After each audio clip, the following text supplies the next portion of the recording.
এ বন্ধুরে, আল্লাহ রব্বুল আলামিনের সাহাবী,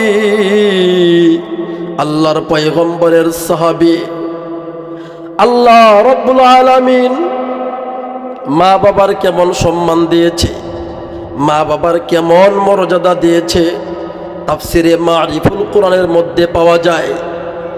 এ বন্ধু, ওখানে মুফাসসিরিনে কেরাম তাফসির করেছেন, বাবা হলো জান্নাতের মধ্যবর্তী একটা দরজা। এখন ইচ্ছা করলে তুমি এই দরজা সুস্থ রাখতে পারো, আবার ইচ্ছা করলে তুমি এই দরজাকে নষ্ট করতে পারো। তুমি যদি এই দরজাকে সুস্থ রাখো, মৃত্যু হওয়ার সাথে সাথে আমি আল্লাহ তোমাকে এই দরজা দিয়ে জান্নাতের মধ্যে প্রবেশ করাবো।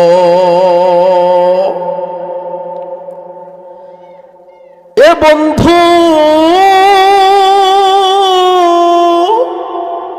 আল্লাহর পয়গম্বরের সাহাবী হযরতে আব্দুল্লাহ ইবনে উমর রাদিয়াল্লাহু তাআলা আনহু থেকে বর্ণিত, রাসূল আরবি সাল্লাল্লাহু আলাইহি ওয়াসাল্লাম ইরশাদ করেন, মা বাবার সম্মান কেমন? قال رسول الله صلى الله عليه وسلم رضا الرب في رضا الوالد وسخط الرب في سخط الوالد। হযরতে আব্দুল্লাহ ইবনে উমর রাদিয়াল্লাহু তাআলা আনহু থেকে বর্ণিত, আল্লাহর পয়গম্বর আখিরি নবী, বিশ্ব নবী, রহমাতুল লিল আলামিন নবী মুহাম্মদুর রাসূলুল্লাহ সাল্লাল্লাহু আলাইহি ওয়াসাল্লাম বলে, রিদর রব্বি ফি রিদল ওয়ালিদি, পিতামাতার সন্তুষ্টিতে আল্লাহ এবং আল্লাহর রাসূল সন্তুষ্টি হয়, আর পিতামাতার অসন্তুষ্টিতে আল্লাহ এবং আল্লাহর রাসূল অসন্তুষ্টি হয়। আল্লাহ রব্বুল আলামিন বলে, এখন আমি তোমাকে স্বাধীনতা দিয়া দিলাম, তুমি ইচ্ছা করলে তুমি তোমার মা বাবাকে সন্তুষ্টি করতে পারো, আবার ইচ্ছা করলে তুমি তোমার মা বাবাকে অসন্তুষ্টি করতে পারো। তুমি যদি তোমার মা বাবাকে সন্তুষ্টি করিয়া জান্নাতের মধ্যে যাইতে পারো, আমি আল্লাহ তোমাকে জান্নাতের মেহমান বানাইয়া দিব। একদিন তোমায় মরতে হবে, তুমি ভুলে যেও না,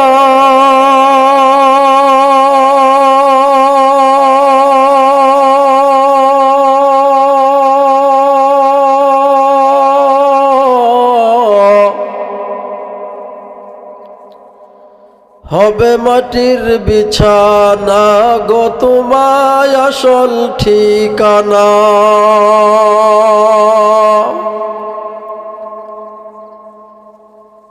এ বাড়ি গাড়ি টাকা ঘড়ি কিছুই যাবে না,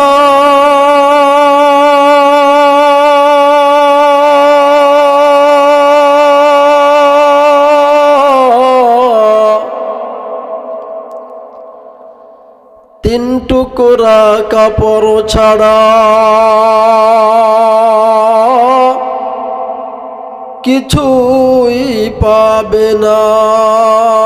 আজরাইল ফেরেশতা যেদিন হাজির হবে সে,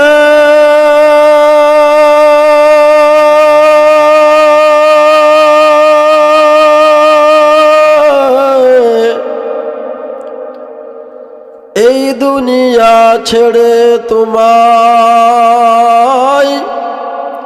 চলে যেতে হবে।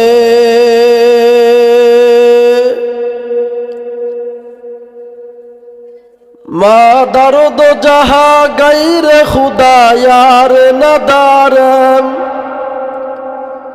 মা দর্দ জাহা গাইরে খুদা यार নদারম, जुजियात खुदा हिच दिगर कार नदारम। Akaske badi naru deram khair nayendukht Akaske badi naru deram khair nayendukht Sar aqabatan dar sardi naru deram kard Khahi ke mutamatti shawi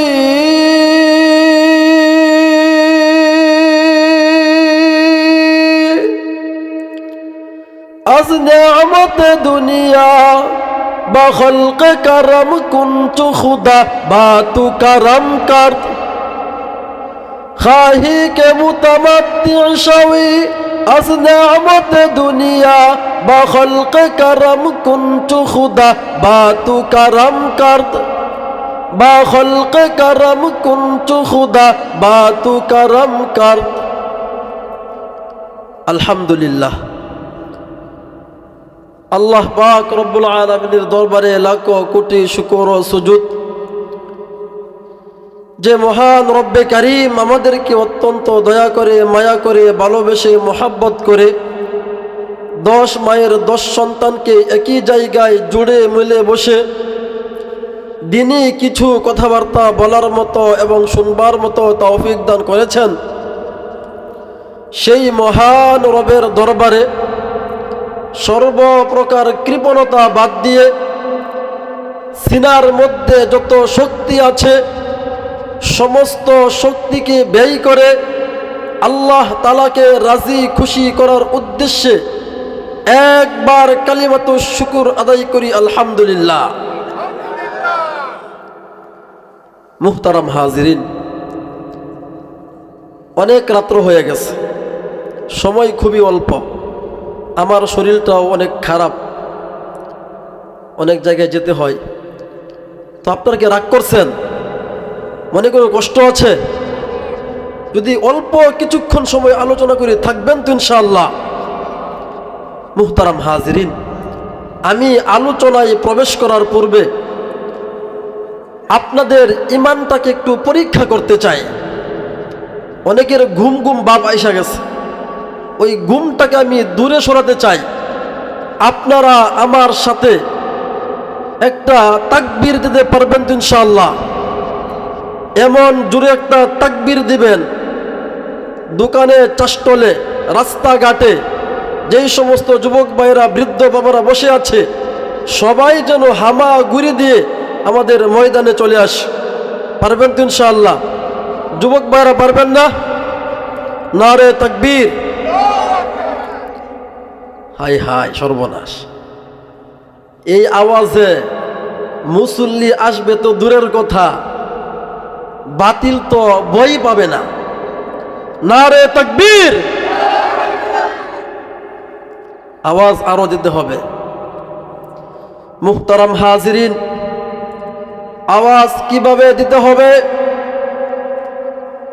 যেইভাবে আওয়াজ দিয়েছিল সুদূর ইয়ামান থেকে আগমন করে বাংলাদেশে সিলেটের মাটিতে দাঁড়িয়ে গৌর গোবিন্দরের রাজপ্রাসাদের সামনে দাঁড়িয়ে আল্লাহর কুতুব হযরতে শাহ জালাল মুজাররদে ইয়ামানি রহমাতুল্লাহি আলাইহি গৌর গোবিন্দরের রাজপ্রাসাদের সামনে দাঁড়িয়ে ইমানের বলে বলিয়ান হয়ে এমন জুড়ে নারে তাকবীরের ধ্বনি দিয়েছিলাম, যেই তাকবীরের ধ্বনিতে গৌর গোবিন্দরের রাজপ্রাসাদ টুকরো টুকরো হয়ে জমিনের মধ্যে ধসে পড়ে গিয়েছে। হে শেরগঞ্জের মুসলমান, আমি তোমাদেরকে বলতে চাই, তোমরা যদি আরেকটিবার ইমানের বলে বলিয়ান হয়ে নারে তাকবীরের ধ্বনি দিতে পারো, আল্লাহর কসম খেয়ে বলতে পারি কোন নাস্তিক বেঈমান মুরতাদ কুলাঙ্গার আমার তোমার বিরুদ্ধে ষড়যন্ত্র করতে পারবে না। তাকবীর! নারে তাকবীর! দিন ইসলাম, দিন ইসলাম! জিন্দাবাদ, জিন্দাবাদ! নারে তাকবীর! মুহতারাম হাজিরিন, রাগ করলেন? ভয় পাইছেন? ইমানকে মজবুত করতে হবে। কারণ আজকে আমরা তাকবীর ছেড়ে দেওয়ার কারণে, বাতিলের সামনে কঠোর কথা না বলার কারণে আজকে বাতিল আমাদের গাড়ির মধ্যে চাপ দিয়ে বসেছে। কথা বলেন ঠিক কিনা? আমরা তাকবীর দেওয়ার কারণে, রাজপথে লড়াই আর সংগ্রাম করার কারণে 16 বছরের ফ্যাসিস্ট শেখ হাসিনাকে আমরা বিতাড়িত করেছি। কথা বলেন ঠিক কিনা? ওইভাবেই আমাদের পথ চলতে হবে। পারবেন তো ইনশাআল্লাহ? মুহতারাম হাজরিন, আলোচনায় প্রবেশ করার পূর্বে আরেকটা তাকবীর শুনতে চাই। পারবেন তো? নারে তাকবীর। হয় নাই? নারে তাকবীর। মুসলমান ভাইয়েরা, বৃদ্ধ বাবারা, পর্দার আড়ালের মা বোনেরা, প্লিজ কোনো দিকে নজর নাই। এ বন্ধু গভীর মনোযোগ দিয়ে কথাগুলি শুনবেন। একজন বাবাজি ডানে বামে তাকাবেন না। এ বন্ধু, আল্লাহ রাব্বুল আলামিন মহাগ্রন্থ আল কোরআনের মধ্যে সূরা বনী ইসরাঈলের 23 ও 24 নম্বর আয়াতের মধ্যে আল্লাহ রাব্বুল আলামিন মানব জাতিকে উদ্দেশ্য করে হুকুম করতেছেন। আল্লাহ রাব্বুল আলামিন নসিহা পেশ করতেছেন। আল্লাহ রাব্বুল আলামিন বলে, وَقَضَى رَبُّكَ أَلَّا تَعْبُدُوا إِلَّا إِيَّاهُ وَبِالْوَالِدَيْنِ إِحْسَانًا। আল্লাহ রাব্বুল আলামিন আদেশ করতেছেন, হুকুম করতেছেন, আল্লাহ তা'বুদু ইল্লা ইয়্যা, তোমরা একমাত্র আমি আল্লাহর ইবাদত বন্দেগী করবে, উপাসনা করবে, ইতআত করবে, আনুগত্য করবে। একমাত্র আমি আল্লাহকে সাজদা দেবে। আমাকে ছাড়া অন্য কারো সামনে মাথা নত করবে না। আমাকে ছাড়া অন্য কাউকে সাজদা দেবে না। ইতআত যদি করতে হয় একমাত্র আমি আল্লাহ তাআলাকেই করবে। এ বন্ধু, শুধু তাই নয়, গভীর মনোযোগ দিয়ে শুনবেন। আল্লাহ রাব্বুল আলামিন বলে, ওয়াবিল ওয়ালিদাইনি ইহসানা, তারপর তোমরা তোমাদের মা বাবার খেদমত করবে, আম্মা আব্বার সাথে সুস্থ ব্যবহার করবে, সুন্দর ব্যবহার করবে। ইম্মা ইয়াবলুগান্না ইনদাকাল কিবারা আহাদুহুমা আও কিলাহুমা ফালা তাকুল লাহুমা উফফিন ওয়ালা তানহারহুমা ওয়া কুল লাহুমা কাওলান কারীমা। মুসলমান ভাইরা রে আমার, আল্লাহ রাব্বুল আলামিন বলে, তোমরা যদি তোমাদের জীবদ্দশায় তোমাদের মা বাবা দুজনকে অথবা দুজনের কোনো একজনকে বৃদ্ধ অবস্থায় পাও, সাবধান সাবধান, তাদেরকে উফ শব্দটি পর্যন্ত বলবা না। তাদের সাথে এমন কোনো আচরণ করবা না, তাদের সাথে এমন কোনো ব্যবহার করবা না যেই ব্যবহারের কারণে তারা উফ শব্দটি পর্যন্ত উচ্চারণ করে, যেই ব্যবহারের কারণে তারা মনটা খারাপ করে দেয়। এ বন্ধু, শুধু তাই নয়, তাহলে কি করতে হবে? আব্বা আম্মার সাথে কেমন আচরণ করতে হবে? আল্লাহ রাব্বুল আলামিন বলে, ওয়াকুল লাহুমা কাওলান কারীমা। আল্লাহ রাব্বুল আলামিন বলে, তুমি তোমার মা বাবার সাথে সুন্দর ভাষায় কথা বলবা, নম্র ও ভদ্রভাবে কথা বলবা, আদবের সাথে কথা বলবা। তোমার কথার মাধ্যমে তোমার আব্বা আম্মা যেন কষ্ট না পায়। এ বন্ধু, আল্লাহ রাব্বুল আলামিন 24 নম্বর আয়াতের মধ্যে বলে, ওয়াখফিদ লাহুমা জানাহায যুল্লি মিনার রাহমা ওয়া কুর রাব্বিরহামহুমা কামা রাব্বায়ানি সগীরা।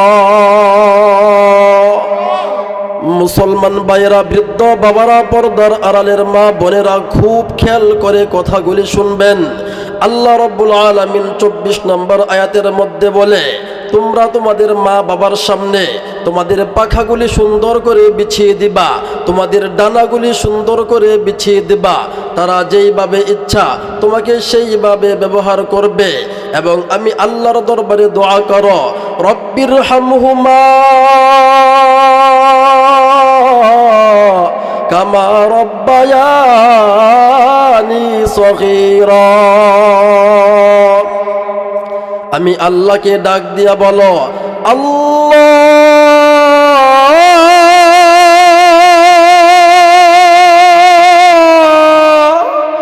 আপনি আমার আব্বা আম্মার উপর দয়া করেন, আপনি আমার মা বাবার উপর রহম করেন।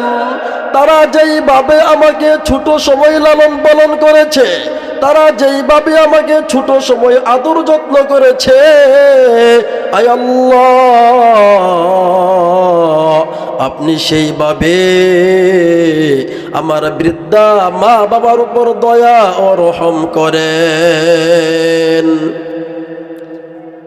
এ বন্ধু খুব খেয়াল করে কথাগুলি শুনবেন। মা বাবা অমূল্য রত্ন, মা বাবার মতো দামি সম্পদ আল্লাহ রব্বুল আলামিন দুনিয়ার মধ্যে রাখে নাই। মা বাবার মতো এত দামি মূল্যবান সম্পদ আল্লাহ রব্বুল আলামিন দুনিয়ার মধ্যে রাখে নাই। আল্লাহ রব্বুল আলামিন বলে, ও দুনিয়ার মানুষ, আমি তোমার মা বাবাকে কেমন সম্মান দিলাম। তোমার মা বাবা যদি বেঁচে থাকে আর ওই মা বাবার দিকে তুমি যদি নেক নিয়তে তাকাও, একবার সুন্দরভাবে তাকাও, আমি আল্লাহ তোমার আমল নামায় একটা কবুল হজের সওয়াব দিয়া দিব। মুসলমান ভাইরা রে আমার, আল্লাহ রাব্বুল আলামিন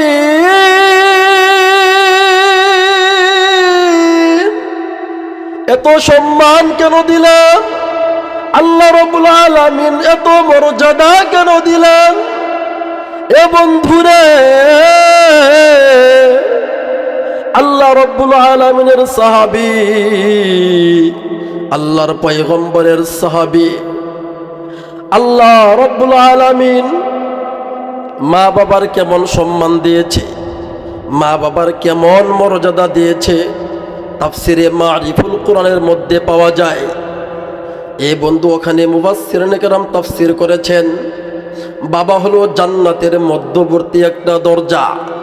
এখন ইচ্ছা করলে তুমি এই দরজা সুস্থ রাখতে পারো, আবার ইচ্ছা করলে তুমি এই দরজাকে নষ্ট করতে পারো। তুমি যদি এই দরজাকে সুস্থ রাখো, মৃত্যু হওয়ার সাথে সাথে আমি আল্লাহ তোমাকে এই দরজা দিয়ে জান্নাতের মধ্যে প্রবেশ করাবো।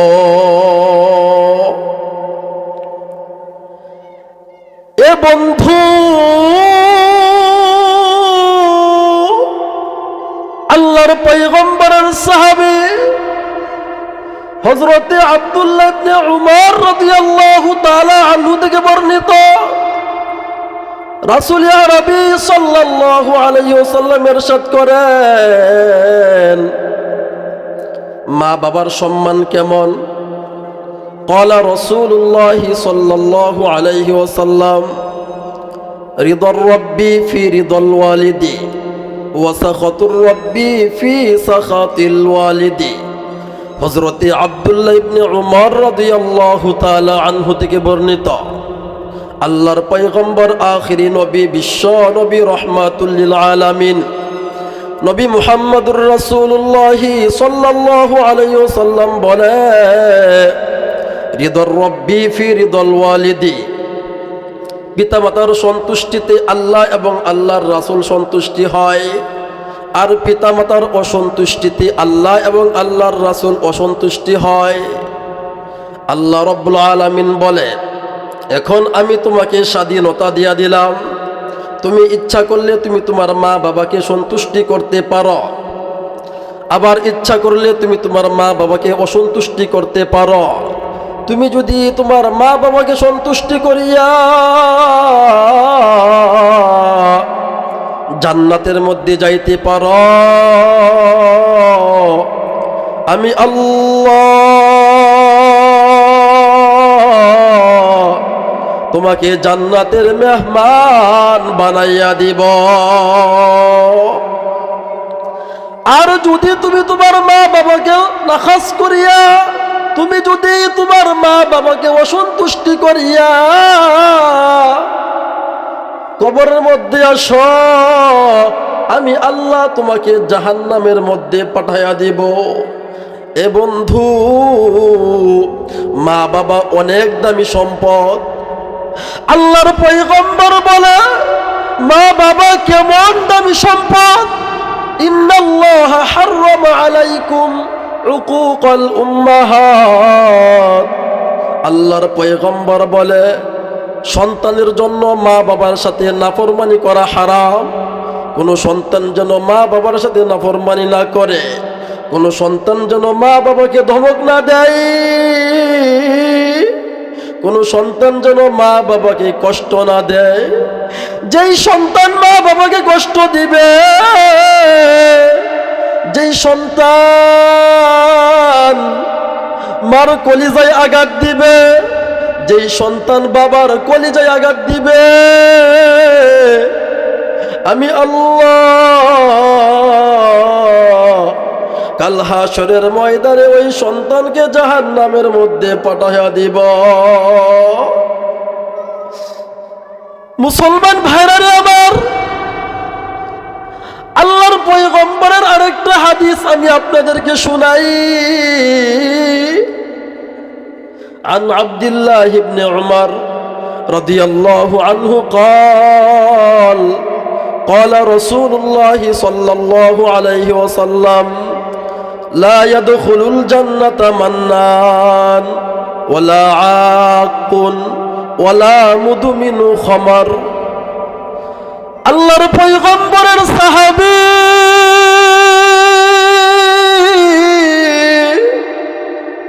হযরত আব্দুল্লাহ ইবনে উমর রাদিয়াল্লাহু তাআলা আনহু থেকে বর্ণিত, আল্লাহর পয়গম্বর বলে তিন ব্যক্তি জান্নাতের মধ্যে প্রবেশ করবে না। কয় ব্যক্তি জান্নাতের মধ্যে প্রবেশ করবে না? কয় ব্যক্তি? এ বন্ধু খুব খেয়াল করে শুনবেন। এক নাম্বার, লা ইয়াদখুলুল জান্নাতা মান্নান, ওই ব্যক্তি জান্নাতের মধ্যে প্রবেশ করবে না যে ব্যক্তি উপকার করে খুঁটা দেয়। এ বন্ধু, আমরা কিন্তু একজন আরেকজনকে উপকার করি, আমরা কিন্তু একজন আরেকজনকে সাহায্য করি। অনেক মানুষ এমন আছে আমাদের সমাজের মধ্যে যারা উপকার করে খুঁটা দেয়। এ বন্ধু খুব খেয়াল করে শুনবেন, আপনি উপকার করেছেন, আল্লাহ রাব্বুল আলামিন আপনাকে তৌফিক দান করেছে, এখন উপকার করলেন আবার খুঁটা দিলেন। এই খুঁটা দেওয়ার কারণে ওই ব্যক্তির মনটা ভেঙে গেল, ওই ব্যক্তির মনটা খারাপ হইয়া গেল, এটা আল্লাহর কাছে সহ্য হয় না। এমন ব্যক্তিকে আল্লাহ রাব্বুল আলামিন জান্নাতের মধ্যে প্রবেশ করবে না। দুই নম্বর, ওয়ালা আকুন, যে ব্যক্তি মা বাবাকে কষ্ট দেয়, যে ব্যক্তি মা বাবার সাথে নাফরমানি করে, ওই নাফরমান সন্তানকে আল্লাহ রাব্বুল আলামিন জান্নাতের মধ্যে প্রবেশ করাবে না। তিন নম্বর, ওয়ালা মুদমিনু খামার, তিন নম্বর ওই ব্যক্তি যেই ব্যক্তি মদ পান করে। এ বন্ধু, মদ পান করনেওয়ালাকে আল্লাহ রাব্বুল আলামিন জান্নাতের মধ্যে প্রবেশ করাবে না যতক্ষণ না পর্যন্ত সে তওবা করবে। কাজেই যুবক ভাই, আমি তোমার ছোট ভাই হিসাবে তোমার সামনে হাতটা বাড়াইয়া দিলাম, তোমার পায়ের মধ্যে আমি হাত রাখলাম। জীবনে কোনোদিন মদ পান করিও না, জীবনে কোনোদিন গাঁজা খেও না, জীবনে কোনোদিন নেশা করিও না। কারণ কোনো মানুষ যখন নেশা করে তখন তার দিমাগ নষ্ট হয়ে যায়, তার চরিত্র নষ্ট হয়ে যায়, তার মস্তিষ্ক নষ্ট হয়ে যায়, তার ঈমান দুর্বল হয়ে যায়, গুনার প্রতি আসক্ত হয়ে যায়। আর একজন বান্দা যখন আল্লাহর রহমতের চাদর থেকে গুনার চাদরকে আবৃত করে ফেলে, আল্লাহ রাব্বুল আলামিন তার উপর লানত করতে থাকেন, আল্লাহর পয়গম্বর লানত করতে থাকে। এ বন্ধু, আল্লাহ এবং আল্লাহর রাসূল যেই ব্যক্তির উপর লানত করবে, ওই ব্যক্তি নিশ্চিত ধ্বংস হয়ে যাবে। কাজেই যুবক ভাই, এই তিনটা কাজ করা যাবে না। উপকার করে খুঁটা দেওয়া যাবে না, মা বাবার সাথে নাফরমানি করা যাবে না, মদ পান করা যাবে না। এই কাজগুলো থেকে আমরা যদি বাঁচতে পারি, আল্লাহ রাব্বুল আলামিন মৃত্যু হওয়ার সাথে সাথে আমাদেরকে জান্নাতের মেহমান বানাইয়া দিবে।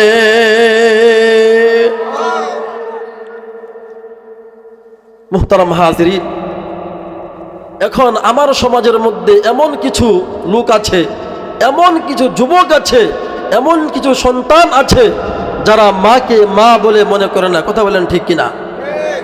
বাবাকে বাবা বলে মনে করে না, বাবাকে মনে করে কামলা, মাকে মনে করে ঘরের বাদী। যুবক ভাই, তোমার জীবন ধ্বংস 100%। কারণ আল্লাহর পয়গম্বর বলে, হুমা জান্নাতুকা ওয়া নারুকা, মা বাবাই তোমার জন্য জান্নাত আর এই মা বাবাই তোমার জন্য জাহান্নাম। এখন তুমি ইচ্ছা করলে জান্নাত কামাই করতে পারো, আবার ইচ্ছা করলে জাহান্নামও কামাই করতে পারো। কাজেই যুবক ভাই, এই মজলিসের মধ্যে কোনো যুবক যদি এরকম থাকো, হুজুর আমার পাটা ধরে বলেন আমি গুনাহ ছেড়ে দেব, আমি আমার মাকে গালি দিব না, আল্লাহর কসম খেয়ে বলি যুবক তুমি আসো, আমি সবার সামনে তোমার পায়ে ধরে মাফ চাইবো, এরপরেও তুমি মা বাবাকে কষ্ট দিও না।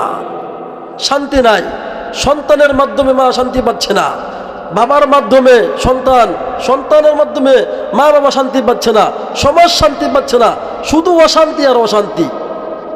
এই যে একটা স্মার্টফোন, এই ফোন নিয়ে সকালবেলা যুবক ভাই বের হয় ফ্রি ফায়ার খেলার জন্য, ঠিক কিনা? এই যে মা ডাকতেছে, খবর নাই, শান্তি নাই। শান্তি আছে? সেজন্যই তো আল্লামা আইনুদ্দিন আল আজাদ বলেন, ও দেশের বাইরে বল না কোথায় যাই রে, একটু শান্তি বলো কোথায় গিয়ে পাই রে। ও দেশের বাইরে বল না কোথায় যাই রে, একটু শান্তি বলো কোথায় গিয়ে পাই রে।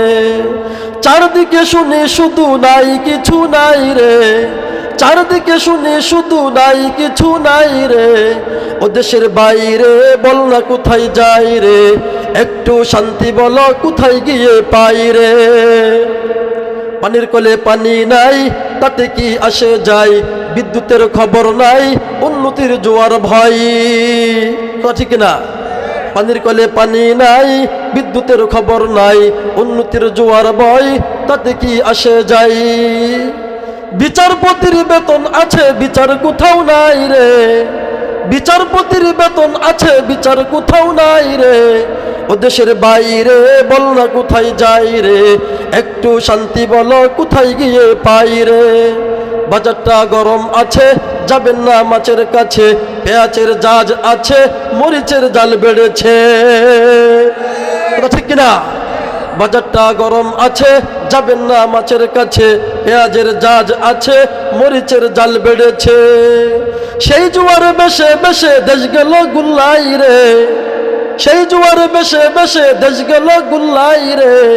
ও দেশের বাইরে বল না কোথায় যাই রে, একটু শান্তি বলো কোথায় গিয়ে পাই রে।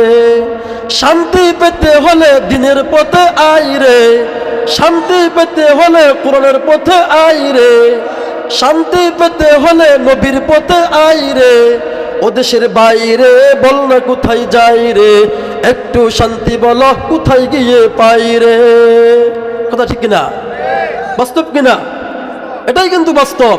মুহতারাম হাজিরিন, আলোচনা করতেছিলাম মা বাবার খেদমত করলে কি হয় আপনারা বুঝতে পারলেন, এবং মা বাবার সাথে কেউ যদি নাফরমানি করে তার কি কঠিন পরিণত হতে পারে। আর ছোট্ট একটা ঘটনা বললে আমি আমার বয়ান ফিনিশন দিয়ে দেবো ইনশাআল্লাহ। একটু শুনবেন তো ইনশাআল্লাহ? চলবে তো ইনশাআল্লাহ? তাকবীর, নারে তাকবীর, নারে তাকবীর।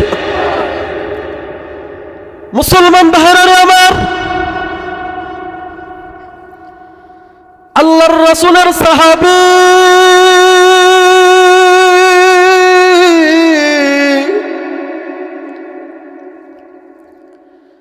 হযরতে আলকমা রাদিয়াল্লাহু তাআলা আনহু, এ বন্ধু কেমন সাহাবী, কেমন সাহাবী, যেই সাহাবী নবীজিকে ভালোবাসে আর নবীজিও যেই সাহাবীকে ভালোবাসে।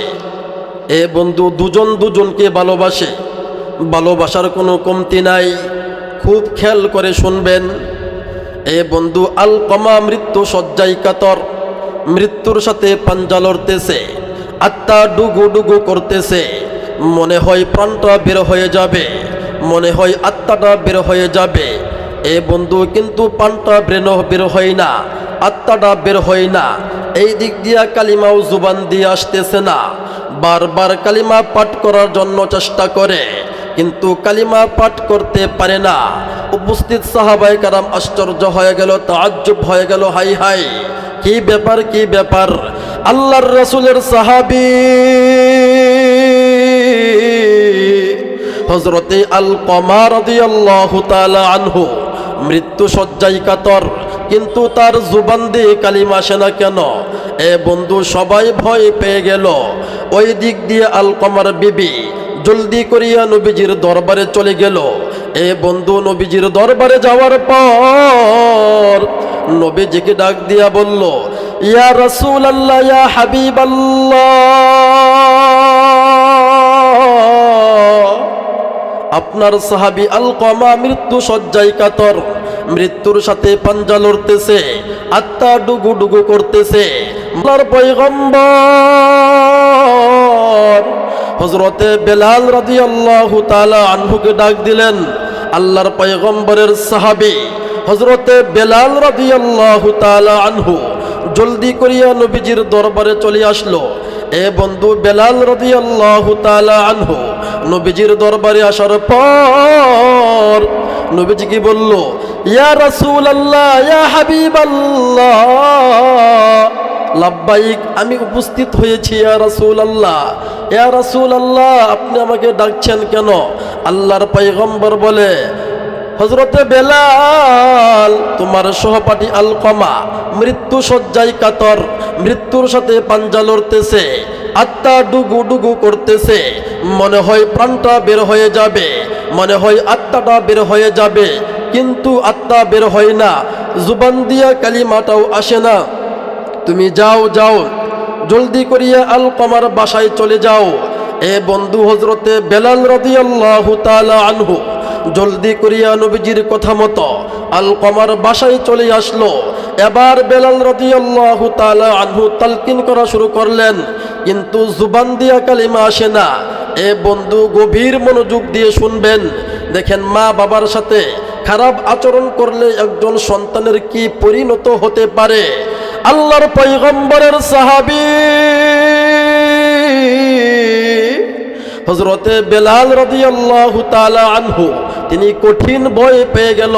হাই হাই, আমি নিজে তালকিন করলাম, তারপরেও কালিমা আসলো না। এ বন্ধু, জলদি করিয়া আল্লাহর পয়গম্বরের দরবারে খবর পাঠানো হলো, ইয়া রাসূলুল্লাহ, ইয়া হাবিবাল্লাহ, ইয়া রাসূলুল্লাহ, আপনার সাহাবী আলকমার জুবান দিয়া তো কালিমা আসে না। এ বন্ধু, আল্লাহর পয়গম্বর জলদি করিয়া আলকমার বাসায় চলে আসলো। এবার আল্লাহর পয়গম্বর তিনি নিজেও তালকিন করা শুরু করলেন, কালিমা পাঠ করা শুরু করলেন, কিন্তু আলকমার জুবান দিয়া কালিমা আসে না। আল্লাহর পয়গম্বর ভয় পেয়ে গেল। এ বন্ধু, আল্লাহর পয়গম্বর একবার নয়, দুইবার নয়, তিনবার আল্লাহর দরবারে দোয়া করলো, কিন্তু আল্লাহর পয়গম্বরের দোয়ার কোনো উত্তর আসলো না, কোনো রিপ্লাই আসলো না। আল্লাহর পয়গম্বর আরো বেশি ভয় পেয়ে গেল। হাই হাই, আমার দোয়ার কোনো কবুল আসলো না, কোনো রিপ্লাই আসলো না। এবার আল্লাহর পয়গম্বর তিনি শান্ত হয়ে সাহাবাদেরকে ডাক দিল। ডাক দেওয়ার পর সাহাবাদেরকে বলল, ও আমার সাহাবারা, আলকমার মা বাবা এখনো পর্যন্ত দুনিয়ার জমিনে জীবিত আছেনি। সাহাবারা বলল, ইয়া রাসূলুল্লাহ, ইয়া হাবিবাল্লাহ, হযরতে আলকমার বাবা দুনিয়া থেকে বিদায় নিয়ে চলে গেছে, কিন্তু তার জনম দুঃখিনী মা এখনো পর্যন্ত আসমানের নিচে জমিনের উপরে জীবন্ত অবস্থায় আছে। আল্লাহর পয়গম্বর বলল, যাও যাও, জলদি করিয়া তার মাকে আমার দরবারে নিয়ে আসো, আমি তার মার সাথে কিছু কথা বলবো। এ বন্ধু, আলকমার মাকে আল্লাহর পয়গম্বরের কাছে নিয়ে আসা হলো। এবার আল্লাহর পয়গম্বর আলকমার মাকে জিজ্ঞাসা করলো, মা, আপনাকে আলকমার মাধ্যমে কখনো কষ্ট পেয়েছেন? আলকমা আপনাকে কখনো কষ্ট দিয়েছে? এ বন্ধু, এবার মা চোখের পানি ছেড়ে দেয়। এবার মা কান্না করা শুরু করে। মা বলল, ইয়া রাসূলুল্লাহ, ইয়া হাবিবাল্লাহ, আমি আলকমাকে অনেক সুন্দর কইরা বড় বানাইছি, অনেক যত্ন কইরা বড় বানাইছি, অনেক আদর সোহাগ দিয়া বড় বানাইছি, মানুষের মতো মানুষ করেছে। এই আলকমা একদিন আমার সাথে কথা কাটাকাটিতে লিপ্ত হয়, তর্কে বিতর্কে লিপ্ত হয়। এক পর্যায়ে তর্ক করতে করতে করতে করতে সে তার বিবির পক্ষ নিয়া আমাকে প্রতিপন্ন করার চেষ্টা করে, আমাকে গাইল করার চেষ্টা করে, আমাকে অসম্মান করে। ওই আচরণটা আমি মা অত্যন্ত কষ্ট পেয়েছি, যেই আচরণের মাধ্যমে আমার কলিজার চৌচির হয়ে গিয়েছে। এ বন্ধু, আল্লাহর পয়গম্বরের বুঝতে আর বাকি রইল না। হাই হাই, মেন জায়গায় তো সমস্যা হয়ে গেছে। যতই তালকিন করা হোক না কেন, যতই তিলাওয়াত করা হোক না কেন, যতই কালিমা পাঠ করা হোক না কেন, আলকমার জুবান দিয়া তো কালিমা আসবে না। এবার আল্লাহর পয়গম্বর আলকমার মাকে ডাক দিয়ে বলল, মা, আমি নবী আপনার কাছে সুপারিশ করতেছি, আপনি আলকমাকে ক্ষমা করিয়া দেন, আপনি আলকমাকে মাফ করিয়া দেন। এ বন্ধু, আলকমার মা বলল, না না, ইয়া রাসূলুল্লাহ, ইয়া হাবিবাল্লাহ, আমি আলকমাকে ক্ষমা করতে পারবো না, আমি আলকমাকে মাফ করতে পারবো না। আল্লাহর পয়গম্বর বলে, মা, আপনি যদি আপনার কলিজার টুকরা সন্তান আলকমাকে ক্ষমা না করেন, আলকমা চির জাহান্নামী হয়ে যাবে। জাহান্নামের আগুনের মধ্যে আলকমা দাউ দাউ করে জ্বলবে, আলকমার শরীরটা চূর্ণ বিচূর্ণ হয়ে যাবে, কয়লার আঙ্গার হয়ে যাবে, আলকমার কোনো নিদর্শন থাকবে না। এ বন্ধু, আলকমার মা বলল, না না না, আমি আমার সন্তানকে ক্ষমা করব না। এ বন্ধু, আল্লাহর পয়গম্বর কৌশল খাটাইলেন। আল্লাহর পয়গম্বর বলল, আমার সাহাবারা, যাও যাও, জলদি করিয়া লাকড়ি নিয়ে আসো। এ বন্ধু, সাহাবায়ে কেরাম লাকড়ি নিয়ে আসলো। এবার আলকমার মা দাঁড়ায় দাঁড়ায় দৃশ্যগুলো দেখতেছে। আল্লাহর পয়গম্বরকে জিজ্ঞাসা করলো, ইয়া রাসূলুল্লাহ, ইয়া হাবিবাল্লাহ, আপনি লাকড়ি দিয়া কি করবেন? আল্লাহর পয়গম্বর চোখের পানি ছেড়ে দিছে। আল্লাহর পয়গম্বর কান্না করে বলে, মা, যেই আলকমাকে আপনি ক্ষমা করবেন না, ওই আলকমা তো জাহান্নামের ময়দানে দাউ দাউ করে আগুনের মধ্যে জ্বলবে। আমি জাহান্নামের মধ্যে আলকমাকে জ্বলতে দিব না, তার আগেই আমি দুনিয়ার মধ্যে আলকমাকে জ্বালিয়ে দিব। এ বন্ধু, আলকমার মা আশ্চর্য হয়ে গেল, ভয় পেয়ে গেল। এ বন্ধু, যতই হোক মা, মার মতো আপন কেউ হয় না, বাবার মতো আপন কেউ হয় না। এ বন্ধু, মা বাবা যতই বোকা দেখ না কেন, যতই গালি দেখ না কেন, কিন্তু বোকা দেওয়ার পর, গালি দেওয়ার পর মা বাবা গোপনে গিয়ে আল্লাহর কাছে কান্না করে, চোখের পানি ছাইড়া ছাইড়া কান্না করে, আর আল্লাহকে ডাক দিয়ে বলে, আল্লাহ, আমি আমার আব্দুল্লাহকে গালি দিয়েছি, আমি রাগের মাথায় অনেক কিছু বলে ফেলেছি। আল্লাহ, আমি মা হইয়া তোমার কাছে ক্ষমা চাই, আমি মা হইয়া তোমার কাছে মাফ চাই। তুমি আমার কথাগুলো কবুল করিও না, তুমি আমার আব্দুল্লাহকে নেক হায়াত দান করিও, সর্বপ্রকার আপদ বিপদ থেকে হেফাজত করিও। এ বন্ধু, এবার মা চিৎকার মারলো, কান্না করা শুরু করছে। আল্লাহর পয়গম্বরকে ডাক দিয়া বলল, ইয়া রাসূলুল্লাহ, ইয়া হাবিবাল্লাহ, আপনাকে সাক্ষী রাখিলাম, সমস্ত সাহাবাদেরকে সাক্ষী রাখিলাম, আল্লাহর আসমান জমিন সাক্ষী রাখিয়া আমি সবার সামনে ঘোষণা করতেছি, আমি আমার কলিজার টুকরা সন্তান আলকমাকে ক্ষমা করিয়া দিলাম। মুসলমান ভাইরারে আমার, আল্লাহর পয়গম্বর বেলালকে বলল, বেলাল, যাও যাও, জলদি করিয়ে আলকমার কাছে চলে যাও, গিয়া দেখো আলকমার হালতটা কি। এ বন্ধু, আল্লাহর রাসূলের সাহাবী হযরতে বেলাল রাদিয়াল্লাহু তাআলা আনহু একটা দৌড় দিয়া আলকমার কাছে চলে গেল। গিয়া দেখে আলকমা একা একাই বলতেছে লা ইলাহা ইল্লাল্লাহ